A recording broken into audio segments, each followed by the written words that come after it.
Welcome to the Probate Realtor Show, your one source for selling and buying real estate through trust and probate. Hear directly from the best attorneys and trusted advisors on how executors and administrators navigate the probate process in and out of court.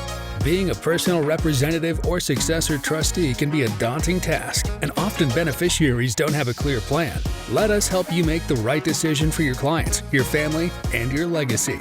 And now, here's your host, the probate realtor himself, Matias Baker Masucci. Welcome, everybody, to another very exciting episode of our show. Today, I'm joined by a very special guest. I'm joined by Jenna Dillon. Jenna, welcome to the show. Thank you so much. Absolutely. And Jenna is an executive coach. She is the founder and CEO of Executive Performance Institute for Coaching, and the acronym is EPIC. So that's just EPIC. I'm so glad you're here, and let's delve right into it. So people are going to be asking themselves, okay, this is a podcast about probate and probate real estate and estate planning, et cetera, et cetera. Why an executive coach? Well, this is so appropriate because a lot of people inherit businesses. And when people inherit businesses, and even before, when people get prepared for the succession process of what will happen to your business when you pass on. Now, there are so many important questions that we need to answer, especially because we all assume if you have kids, you're thinking, oh, my kids are just going to take over my business. And we know that sometimes the kids have other ideas, like moving across the world and starting a different career. So because of that, the first question I want to ask you, how does executive coaching benefits business heirs and estate managers? Yeah, so I will do my best to go macro and a little bit of micro without serving a drink through a fire hose because these are some really big questions, but they're great questions. So no matter what situation you're in at this point in time, whether you are in a plan or you have just inherited a business, anytime that you are bringing in an executive coach, it's so helpful to define your role with them. And I don't just mean like on paper, it now means you're going to be the business owner. It now means you're going to be the CEO and have X amount of ownership. It's knowing who you are and knowing your strengths and knowing what you're bringing to the table that's also different from who was running the business before you. Let's define all of it. We got to really flesh that out. Outside of that, even, or I should say, in addition to that, even, it's really understanding the lay of the land in a very deep way, in a very micro specific way, because that is a big thing that people will think they know what they're coming into and make decisions based off of that. And then it actually causes chaos and disruption and problems that they could have avoided. So how can you really get acclimated fine-tunedly to the lay of the land of what you're coming into, understanding the communication styles, the cultural norms, the dynamics that are at play here, and how to navigate your way in there. Thirdly, I'd say coaching at the very high level bird's eye. We're here to help people be better problem solvers and be able to grow their EQ, their IQ even in certain situations, but also their what I'll call practical knowledge, like their street smartness. Okay. And so depending on where that person's at in any of those three areas for what's called for and what they're stepping into, we can take an inventory and help them develop in different ways in any of those three areas. So really being able to look at, well, what is it that they can grow and be competent in so that they and the organization can be successful or the situation can be successful. Okay, you talked about some huge things. I mean, I'm not going to let you get away with those Okay. things. I don't want to talk about the secret sauce or anything but Yeah. I mean, one of the major things that you mentioned is finding out who you are, finding out what this is such a complex thing. So let's unravel that box a little bit. Okay. You mentioned that that's one of the things that you are going to be looking at. Is this something that the person will be looking at with you, or are they coming to you already with a preconceived notion? And how do you navigate that? Like, do you have a process so that the person can find out who they are? And if they already are certain that that's who they are, or whatever certain that could be, what does that look like for you? Yeah. So part of that, so yes, there is a process, is the short answer. Some of that process includes things like one of the tools that we can use is assessments, right? Okay. So depending on either the challenges the organization is currently facing or the individual is currently facing will help us identify the best assessment to use if a tool like that is ideal. Okay. That assessment can give very helpful data. There's also other ways where, I mean, doing certain interviews, like interviewing, whether it's key stakeholders and or that individual, because it's important for me as the executive coach to not just what I say, take the bait of what that individual is saying they need or the organization needs. That's one perspective. And really the true nature of an organization is, or I'll just say even a situation with multiple people, because we don't just have to look at the business per se, is one person will have one perspective. And naturally, because they are involved and one of the parties, they will only be able to see so much of what's going on systematically. So my job is to actually be able to take a picture and get a reality of what the system is. Okay. So, and to make sure then the client can see what the system is, like how are the dynamics at play here and what's really going on so we can really figure out the root causes. Because 90% of the time when I work with even a leader that's been in the company for decades, is even they will have blind spots of what's really going on underneath what they're seeing. Right. So if we solve what they're seeing, it often won't be the root cause. So it's really about building the awareness and understanding of not just how aware is this person with themselves, but also how aware are they at the organization or the situation that they're in, and how can we enhance both of those, their self-awareness and the awareness of the environment and what's at play here. That makes total sense. Thank you for sharing that. Yeah. Let's talk about point of resistance. I want to, there are some things, business owners and people who have maybe spent 40 years creating a business, maybe now it's just the first time that they are reaching out. So they have a lot of preconceived notions, and they may have things like, I don't know how to put this politely, but they may say, you know what, you don't know this part of my business, like, so don't worry about that. You don't know the shipping containers and all that stuff. So we shouldn't be talking about that because it's a very specific knowledge, blah, blah, blah, blah, whatever the thing is. So how do you help people through point of resistance? I think part of it is learning how, when I say dance with them, is like we're finding our groove. Like I'm Nice. figuring out like what do they know about coaching, about Right. me, about my abilities and how they can help me, and how, more importantly, I ask myself, how can I build their perspective of how they could use me? Because that's kind of the art to coaching, in my opinion, is there's so many different ways that people can use me. And part of, I think, the challenges for clients, for even prospective clients who are considering using coaching, is coaching's a tool. They don't know all the pieces to the tool to even know how to Right. use it, right? Of And so course. it's, when I say it's a dance, it's I'm hearing certain cues, I'm picking up on certain cues based off of the way they're talking, of assumptions they've made about me, how to use me, Right. what to use me for, what not to use me for, and then I kind of go from there, right? So I know I'm answering from a point of concept, but is that? No, I understand. I think I understand the point. Actually, it makes total sense. I love we're dancing together. Yeah. That's beautiful. That's exactly, that makes sense. So when you find point of resistance, you're walking around it, you're looking at it. Where is this coming from? Why am I not allowed to go in there? And like you said, maybe the root cause is completely unrelated to the fact of expertise. Maybe the root cause could be a pain point. Maybe there's some that is an area where they're struggling the most and they don't want to let you in. So I really appreciate you sharing that. Let's see, what is the main challenge faced by, do you think, what is the main challenge faced by those who are inheriting a business? And does the coaching address that? So let me just kind of like explain the question and let you know what I'm trying to get at. Yeah. When somebody enters a business, whether it's a family business or inheriting, et cetera, they may be experts at it, or maybe they're changing their position from being junior to being now the senior in the business. How does the coaching help that transition? So some of what I said earlier, think of the coach as a way to take an inventory of reality, both of where they're at and what's called for the role and for where the organization's going, not just Right. where they're at currently and what they need, but what they need from now on in the future, right?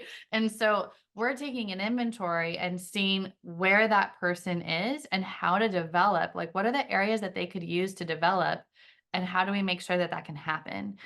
So for example, like let's say someone, let's even give like a what could be someone might see on the outside as like an ideal situation, right? So let's say someone has inherited a business and they themselves have been a business owner and an entrepreneur where they have been running, I'm just going to make this up. Let's just say mid-market company in manufacturing. But Yes. they just inherited their uncle's business that's a merger and acquisition small business firm. Mm. Totally different animal. Right. Okay. However, they have great business acumen skills on one hand. So I got to make sure what are their assumptions of where they think they're going to be really good at? What's actually reality? And how do we bring that to the surface to where the client doesn't feel like, hey, I'm still on their side. I want to help them. Right. Right. And so there's a transition there of like, how willing is a client going to be coachable? Meaning, really look at reality and be honest about it Yes. to themselves, right? Because if we're not honest to ourselves or with the coach, we can't do work on it, right? Yes. So, and I can't read people's minds as much as I would love to with my clients to help them more. That's not in the cards for me. So, You know, it, go it's ahead. funny. I know I was going to say, I just watched a video from a great salesman, and he was talking to a client. This was not a teaching video. It was just somebody filming this guy do his thing. Yeah. And one of the things that he told the guy, he was like, look, I'm like a doctor. Okay. If you don't tell me the truth, I can't give you the diagnosis properly. Mhm. So that's what we got to get. You don't have faith with me or whatever the situation may be, we got to get there. If you don't have the trust, we got to develop the trust. Yeah. But until you tell me exactly what you need, meaning what the problem is, Yeah. I cannot give you an accurate diagnosis. And I think this is what you're talking about, right? Absolutely. I love that metaphor and actually example even. It absolutely is. And what's fascinating about my line of work, so I have to understand how to ask powerful questions, Mm-hmm. most of which people haven't even thought about. And so the thing for me is when we're trying to even find reality, they might say, I don't know, because they've never Right. even put language to it. They've never thought about it before. And so, and that's actually a great indicator that we're on to something, right? And so it's a really interesting thing about, well, what is telling the truth if I haven't even conceptualized things that you're asking about? Well, Right. let's think about it. Let's actually like think about, what for instance, is aligned to who you are and your values, the kind of change that you see yourself making that's quote unquote for the best for you and the company, and be honest about that. And then let's look and be honest about what are the indicators based on results of what your strengths are and what you can say have proven to be really that you're really competent in, Right. aren't you competent in, or that we could assume just to play it safe in a way to know how to develop you for a higher probability of success, play it safe that you might not be competent in other areas, right? And so this other point outside of like looking at what areas to develop for the future of the organization to be successful, it's also what kind of an impact or imprint does this person want to have, right? And what kind of, how are they going to put their signature to it, if you will? Right. And so that means change in some shape or form. And the pace in which you make a change as a new leader or even in the new role matters. How you go about doing that matters. There are so many complexities to change that we as coaches help aid our clients in that people would never even consider. And it just happens on a regular basis because it's not in their expertise. They don't know there's actually best practices of things to consider and do well, Right. that change is effective, right? So I feel like it's a big question with No, a no, no. big I answer. think, yeah, no, I get it. Obviously it's difficult without a specific situation, Yeah, it's difficult for us to pinpoint the how, but I think that we're figuring out where you can help. Where does a coach become of help? And I think that's very important. That's essentially what this is about. yeah, Let's talk about practical tips for managing, an estate, and dealing with loss. What have you found in your practice that has, I mean, it doesn't have to be specifically, dealing with loss, but when big changes occur, Mhm. life altering changes, Yeah. Yeah. how So do you deal with that stress that comes with that?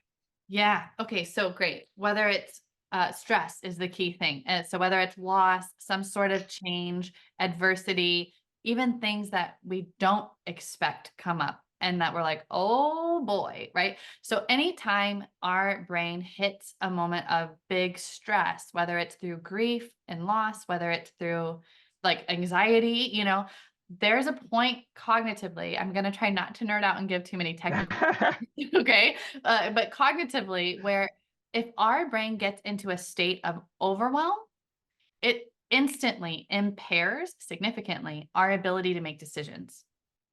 Instantly. Like I could tell you Wow. about where the targets in our brain go, and I won't get into the neuroscience of it where I'm going to lose you. But it instantly does. And Right. so one thing that I will say of practical tips, and this is going to be much easier said than done because there is a part of us as humans where we can't do surgery on ourselves, Right. right? But we can build more self-awareness and self-management, or what like people in the psych world will say like regulation and self-management, things like that. It's important first to let yourself be clear on what you're feeling and feel it.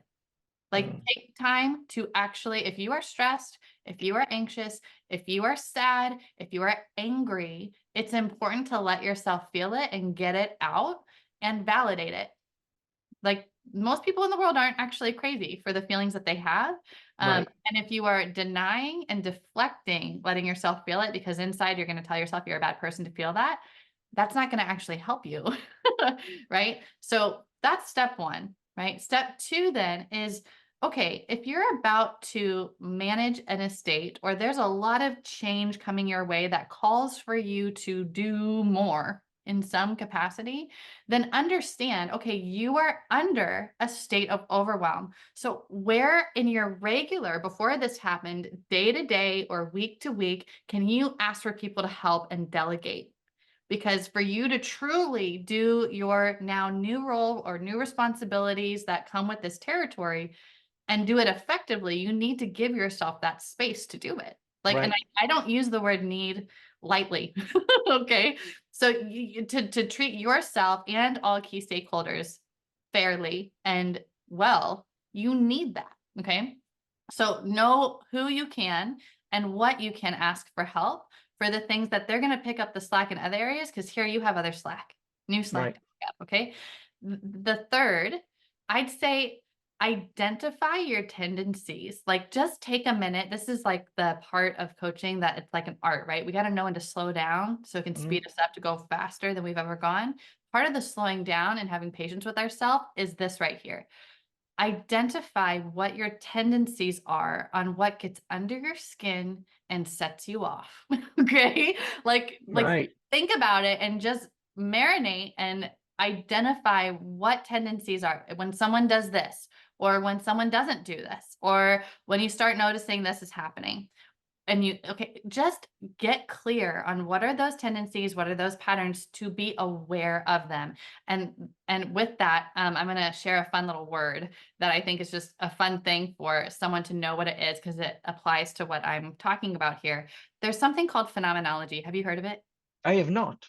Phenomenology, fun word. Try to say that 10 times fast and it's hard.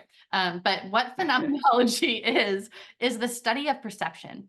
Okay. So whether it's understanding and studying your own perception or even the perception of others, right? That's part of what I do as a coach is phenomenology. Okay. But for yourself, study and understand your own tendencies and assumptions and patterns behind it.